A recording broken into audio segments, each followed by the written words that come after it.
নমস্কার, আমি মিঠু। শুরু করছি নজরে রাজ্য। লেকভিউ হাসপাতাল, সময় অসময় সব সময় আমাদের পরিষেবা modular OT, paediatric surgery, plastic surgery, general surgery, neuro surgery, urology, gastroenterology, gynaecology, orthopaedic, ENT, chest সমস্ত অভিজ্ঞ চিকিৎসকদের দ্বারা চিকিৎসা করা হয়।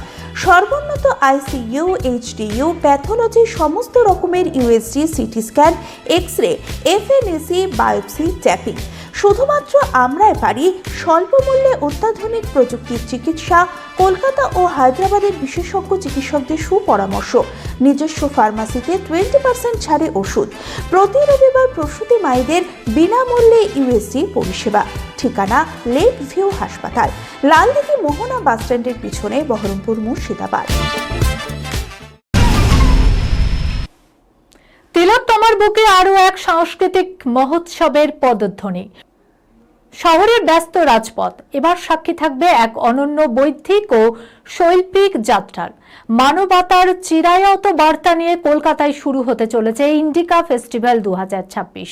ভারতীয় সভ্যতার সুপ্রাচীন জ্ঞান ও সংস্কৃতিতে বিশ্ব দরবারে পৌঁছে দেওয়াই এর লক্ষ্য।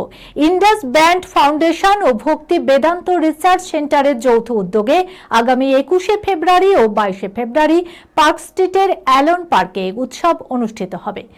সম্প্রতি কলকাতা প্রেস ক্লাবে হয়ে গেল উৎসবের আনুষ্ঠানিক সূচনা। এই অনুষ্ঠানে ভারতীয় শাস্ত্রীয় সঙ্গীতের অসামান্য অবদানের জন্য পণ্ডিত তরুণ ভট্টাচার্যকে মানবতা সম্মান গ্লোবাল 2026 এবং সেই ভক্তি বেদান্ত স্বামী প্রভুপদ অ্যাওয়ার্ডে ভূষিত করা হয়। একইভাবে সম্মানিত করা হয়েছে বিশিষ্ট তবলা শিল্পী পণ্ডিত তন্ময় বসুকেও।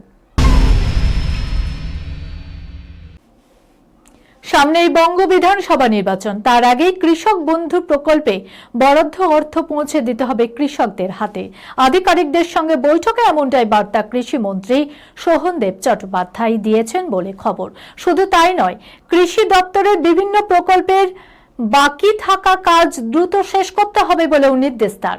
বিশেষ করে কৃষক বন্ধু প্রকল্পের অর্থ প্রদান, শস্য বীমা, কৃষি সহায়ক যন্ত্রের মতো প্রকল্পগুলিতেও কারো কোনো সমস্যা হচ্ছে কিনা তা বাড়ি বাড়ি গিয়ে দেখতে হবে বলে নির্দেশ মন্ত্রীর। গোলাপ, টেডি, চকলেট আলিঙ্গন পর্ব এবার শেষ। 13 ফেব্রুয়ারি ঠোঁটে ঠোঁট ডুবিয়ে ভালোবাসি বলার দিন। শহরের অনেক যুগলই হয়তো এদিন নিরালা খুঁজছেন নিজেদের মতো করে নিজেদের খুঁজে পেতে।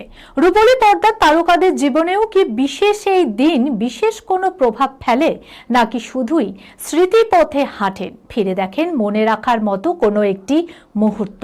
হতে পারে সেটি পর্দার, হতে পারে বাস্তব জীবনের। প্রেম দিবসের আগের দিন হঠাৎ করেই ভাইরাল পরমব্রত চট্টোপাধ্যায় এবং ঈশা সাহার চুম্বন দৃশ্য, সৌজন্যে 2023 সালের ছবি ঘরে ফেরার গান। কখনো ঠোঁটে ঠোঁট রেখেছেন রাইমা সেনের, কখনো আবার প্রিয়াঙ্কা সরকারের। ছবিতে চুম্বন কি শুধুই অভিনয়, কোনো অনুভূতি কি সেখানে নেই? পরমব্রতর সোজা সাপটা জবাব, পর্দায় চুমু খাওয়াকে আমি অভিনয়ের অঙ্গ হিসাবেই মনে করি।